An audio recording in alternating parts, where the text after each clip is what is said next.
guys, today we're gonna cook a fast and very simple meal. So here are the ingredients, you guys. We've got the garlic, onions, spring onions, and the butter. So I'm just gonna use this later on. And we also have olive oil, so it's extra virgin. And we are going to add some oyster sauce.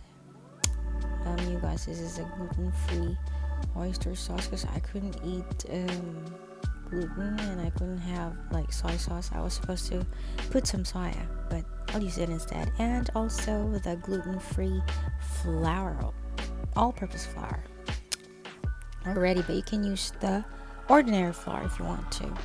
And here I already dissolved it, so it's ready to mix it up in the beef. And this one I already stir fried, so it looks like dehydrated meat, but it isn't because I don't put too much oil. So it's a little bit healthier here, you know. You want to be a little healthier. So there, and bok choy, I already sauteed it in 1, 2, 3. There you go. It's already sauteed. I didn't realize that it's really hard to dab, you know, and then stir it. I already pop in the garlic, the onions and garlic sauteed first. You can also use some tomatoes if you want to add more flavor.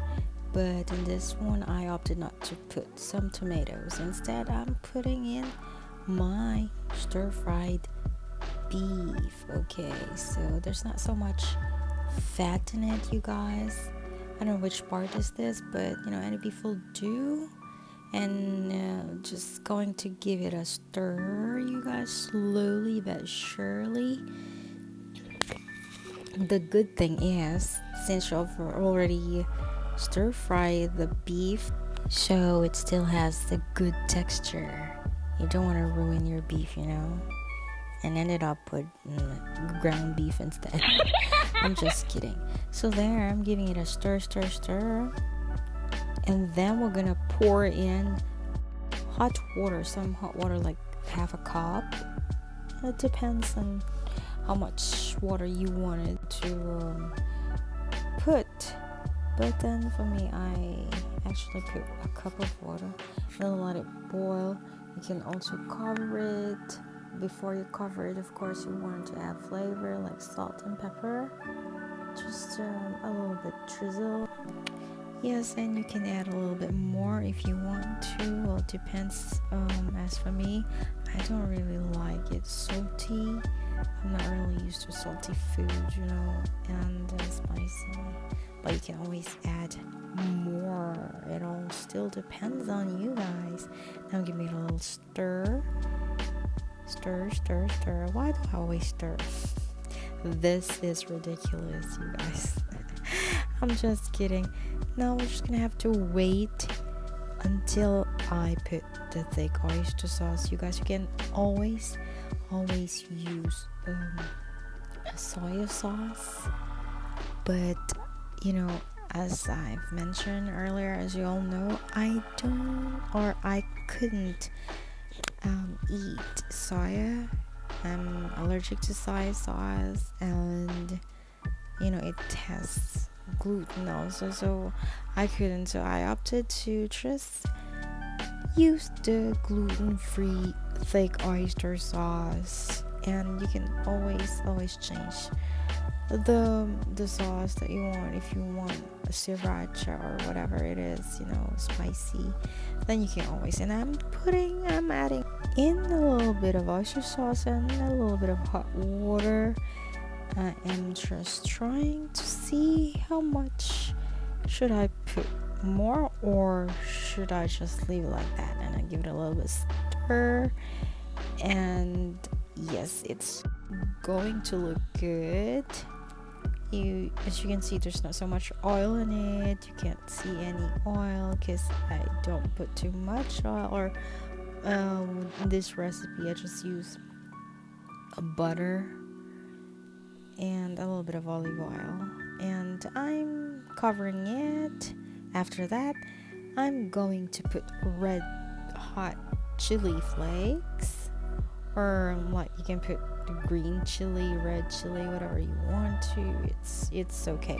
As for me, just putting a little drizzle, just a little drizzle, because I also couldn't tolerate it. And this one is a food color, because I want it to be more brown, because I didn't use soy sauce, so this helps a little bit, just to give color. And it's nice. It doesn't have any taste. This is what we use here in Denmark, so I'm not sure if you have it all, but since you're not allergic to gluten, so probably you can use soy sauce instead, so it gives more color, more flavor.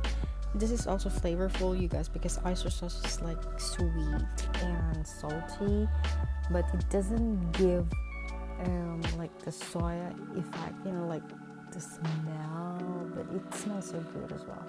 So this, I'm putting in a little bit of flour mixture, the one that I already dissolved earlier, and give it a little quick stir.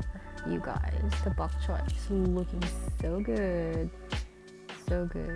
and since I think that the sauce is not that thick, so I'm putting in a little bit more of the flour.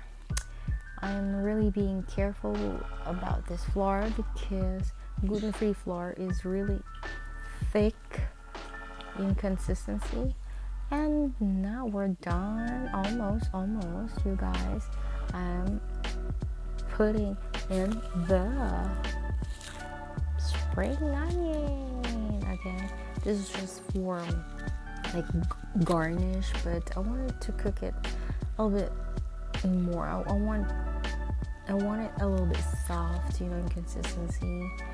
I just want to cook it, and yes, I'm also drizzling it with sesame seeds. You guys, you can also choose to roast it a little bit later and then set it aside and put it back later as drizzle or garnish afterwards. It gives extra flavor, but since I didn't have so much time, that's why I'm just putting it directly. So as you can see, I covered it a little bit, 2 minutes, and now it's ready, looking good. Ooh la la. Okay, it's so pretty gorgeous. Wow. Now I already did the plating, you guys. Look at that. Who says you need to have filter? Who says you need to have filter? That is so gorgeous, right? And it tastes and smells so good. You gotta try this. You gotta try this, you guys. I'm leaving a recipe after this video, and this is Instagrammable, and my hot rice is all ready. I hope you guys enjoyed my video, and thank you guys for watching. See you again next time. Ciao.